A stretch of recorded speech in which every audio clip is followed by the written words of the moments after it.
ಎಲ್ರಿಗೂ ನಮಸ್ಕಾರ. ಡೆಮಾಲಿಷ್ ಮಾಡೋಕ್ಕಿಂತ ಮುಂಚೆ ಮನೆಗೊಂದು ಪೂಜೆ ಮಾಡಿ ಡೆಮಾಲಿಷ್ ಮಾಡೋಣ ಅಂತ ಇವತ್ತು ನಾವು ಪೂಜೆ ಇಟ್ಕೊಂಡಿದ್ವಿ. ಪುರೋಹಿತರನ್ನ ಕೇಳಿದ್ವಿ, ಒಂದೊಳ್ಳೆ ದಿನ ಯಾವತ್ತೇ ಪೂಜೆ ಮಾಡಿ ಅವತ್ತಿಂದನೇ ಡೆಮಾಲಿಷನ್ ಕೆಲಸ ಸ್ಟಾರ್ಟ್ ಮಾಡೋಣ ಅಂತ ನಾವೆಲ್ಲ ರೆಡಿ ಮಾಡ್ಕೊಂಡ್ವಿ. ಪೂಜೆ ಎಲ್ಲ ಮಾಡ್ತಾಯಿದ್ವಿ. ನಮ್ಮ ತಾಯಿಯವರು, ನಮ್ಮ ಅಣ್ಣ, ಅತ್ತಿಗೆ, ನಮ್ಮ ಮಾಮ, ಆಂಟಿ ಮಕ್ಕಳೆಲ್ಲ ಬಂದಿದ್ದರು. ಎಲ್ಲರೂ ಸೇರಿ ಪೂಜೆ ಮಾಡಿ ಸ್ಟಾರ್ಟ್ ಮಾಡೋಣ ಡೆಮಾಲಿಷನ್ ಕೆಲಸ ಅಂತ ನಾವೆಲ್ಲ ಮುಂದುವರ್ಸಿದ್ವಿ. ನಮ್ಮ ಬ್ಯಾಂಕ್ ಲೋನಿಗೆ ಸುಮಾರು 20-25 ಡೇಸ್ ಆಯಿತು. ಅಂದರೆ 20 ಡೇಸ್ ಒಳಗಡೆ ನಾವು ಡಾಕ್ಯುಮೆಂಟ್ ಸಬ್ಮಿಷನ್ಸ್ ಅದೆಲ್ಲ ಮಾಡಿದ್ವಿ.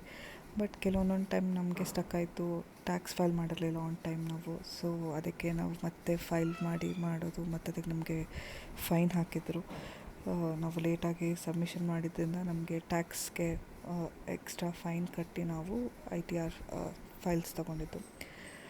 ಸೊ ಅದರಿಂದ ನಮಗೊಂದು ಸ್ವಲ್ಪ ಡಿಲೇ ಆಯಿತು. ಅಂದರೆ 2-3 ಡೇಸ್ ನಮಗೆ ಅದರಲ್ಲಿ ಸ್ವಲ್ಪ ಲೇಟ್ ಆಯಿತು. ಸೊ ನಾನು ಸಜೆಸ್ಟ್ ಮಾಡೋದಂದರೆ ಎವ್ರಿ ಇಯರ್ ನಮಗೆ 0 ಇನ್ಕಮ್ ಟ್ಯಾಕ್ಸ್ ಇದ್ದರೂ ಕೂಡ ಅದನ್ನು ಫೈಲ್ ಮಾಡಿ. ನಾವೇನಾದರೂ ಲೋನ್ ತೊಗೊತೀವಿ ಆ ಥರ ಅಂದರೆ ನ್ಯಾಷನಲೈಸ್ ಬ್ಯಾಂಕ್ನಲ್ಲಿ IT ರಿಟರ್ನ್ಸ್ ಕೇಳ್ತಾರೆ.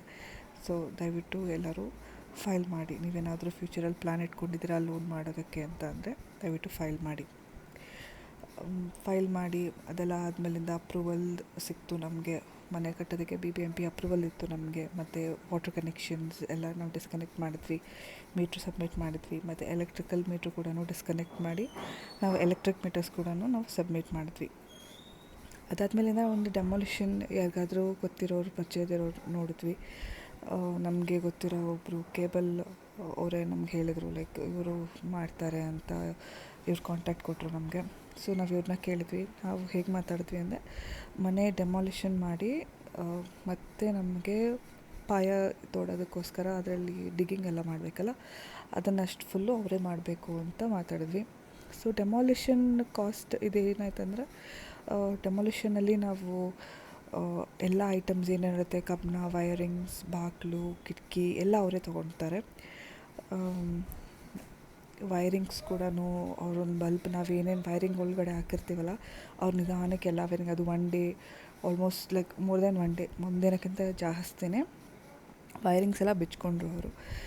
ಬಿಚ್ಕೊಂಡು ಯಾವ್ದ್ಯಾವ್ದು ಐಟಮ್ಸ್ ಅವ್ರಿಗೆ ಯೂಸ್ ಆಗುತ್ತೆ, ಗ್ರಿಲ್ಗಳು, ಕಬ್ಬಿಣದ ಐಟಮ್ಸು ಮತ್ತು ಮನೆ ಕಟ್ಟೋಕ್ಕೆ ಕಬ್ಬಿಣದ ಐಟಮ್ಸ್ ಏನಿದೆ ಅದನ್ನು ಒಂದೊಂದೇ ಅವ್ರು ಬಿಡಿಸ್ಕೊಂಡ್ರು. ಅವ್ರು ಅದನ್ನು ಮತ್ತೆ ಸೆಲ್ ಮಾಡೋಕ್ಕೆ ಅವರೆಲ್ಲ ಒಂದೊಂದೇ ನಿಧಾನಕ್ಕೆ ಬಿಡಿಸ್ಕೊಂಡ್ರು. ಅದಾದಮೇಲಿಂದ 3rd ಡೇ ಅವರು JCBನ ಕರೆಸಿ ಈ ಥರ ಫುಲ್ ಮನೇನ ಡೆಮಾಲಿಷ್ ಮಾಡಿದರು. ಡೆಮಾಲಿಷನ್ ನಮಗೆ ಕಾಸ್ಟ್ ಬಂದು ಒಂದು 35,000, ಇನ್ಕ್ಲೂಡಿಂಗ್ ನಾವು ಪಾಯಕ್ಕೆ ನಾವು ಡಿಗ್ಗಿಂಗ್ ಇರುತ್ತಲ್ಲ ಅದನ್ನು ಎಲ್ಲ ಸೇರಿಸಿ ನಾವು ಒಪ್ಪಿಸಿದ್ದು 35,000ಗೆ. ಅವರಾದರೆ ನಮ್ಮ ಮನೆ ಕಟ್ಟಬೇಕಿದ್ರೆ ಏನೇನು ಮೆಟೀರಿಯಲ್ಸ್ ಎಲ್ಲ ಸಿಗುತ್ತಲ್ಲ ಅವ್ರಿಗೆ ಸಿಗುತ್ತಲ್ಲ, ಎಲ್ಲ ಮೆಟೀರಿಯಲ್ಸು ಅವ್ರಿಗೇ. ನಾವೇನು ಅದರಲ್ಲಿ ತೊಗೊಳಕ್ಕಾಗಲ್ಲ. ಬಾಗಿಲಿಗೆ ಹಾಕಿರೋ ವುಡ್ ಆಗಲಿ, ಕಿಟಕಿಗೆ ಹಾಕಿರೋ ವುಡ್ ಆಗಲಿ, ಇದು ನಮ್ಮ ಹಳೆ ಮನೆ ಆಗಿರೋದ್ರಿಂದ ಎಲ್ಲ ಒಳ್ಳೆ ವುಡ್ಡೇ ಆಗಿತ್ತು. ಸೊ ಎಲ್ಲ ಥರ ಐಟಮ್ಸ್ ಕೂಡ ಅವರೇ ತೊಗೊಂಡು ಹೋಗ್ತಾರೆ, ನಮ್ಗೆ ಯಾವುದೂ ಕೊಡೋಲ್ಲ. ಎಲೆಕ್ಟ್ರಿಕ್ ಮೀಟರ್ಸ್ ಎಲ್ಲನೂ ನಾವು ಸಬ್ಮಿಟ್ ಮಾಡಬೇಕು. ನಾವು ಆಲ್ರೆಡಿ ಯಾರು ನಮ್ಮ ಮನೆಗೆ ನೆಕ್ಸ್ಟ್ ಎಲೆಕ್ಟ್ರಿಷಿಯನ್ ಯಾರು ಆಗಬೇಕು ಅಂತ ಅಂದ್ಕೊಂಡಿರ್ತೀವಲ್ಲ ಅವ್ರಿಗೆ ನಾವು ಹೇಳಿದ್ವಿ. ಲೈಕ್ ಅವರೇ ಹೇಳಿದ್ರು ಅದೆಲ್ಲ ಸಬ್ಮಿಟ್ ಮಾಡಬೇಕು. ಆ್ಯಂಡ್ ಅದೆಲ್ಲ ಫಾರ್ಮಾಲಿಟೀಸ್ ಅವರೇ ಮಾಡಿಕೊಂಡ್ರು. ತೊಗೊಂಡೋಗಿ ಅವರಿಗೆ ಸಬ್ಮಿಟ್ ಮಾಡೋದು. ಲೈಕ್ ನಮ್ಮ ಮನೆಯೆಲ್ಲ ಖಾಲಿ ಮಾಡಾದ್ಮೇಲೆ ಬಾಡಿಗೆಗೆಲ್ಲ ಇದ್ದರು ನಮ್ಮ ಮನೆಯಲ್ಲಿ. 1-2 ಮನೆ ಬಾಡಿಗೆ ಕೊಟ್ಟಿದ್ವಿ.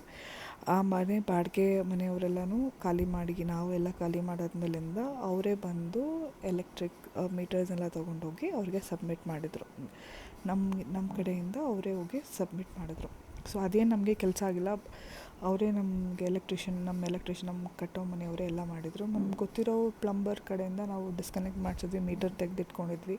ಸೊ ನಮಗೆ ಮಂತ್ಲಿ ಬರ್ತಾರಲ್ವ ಎಲ್ಲ ಮೀಟರ್ಸ್ ರೀಡಿಂಗ್ಸ್ ತೊಗೊಳಕ್ಕೆ, ಅವ್ರ ಹತ್ರನೇ ನಾವು ಮೀಟರ್ ಸಬ್ಮಿಟ್ ಮಾಡಿದ್ವಿ.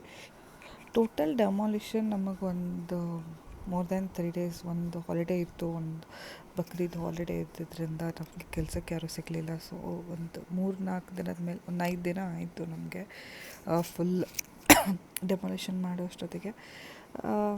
ಡೆಮಾಲಿಷನ್ ಎಲ್ಲ ಆಯಿತು. ಈಗ ನೆಕ್ಸ್ಟ್ ಬಂದು ಮನೆ ಕಟ್ಟೋಕ್ಕಿಂತ ಮುಂಚೆ ಒಂದು ಪಾಯದ ಪೂಜೆ ಇರುತ್ತೆ. ಸೊ ಪಾಯದ ಪೂಜೆಗೆ ಸಿಗೋಣ. Please subscribe. Thank you.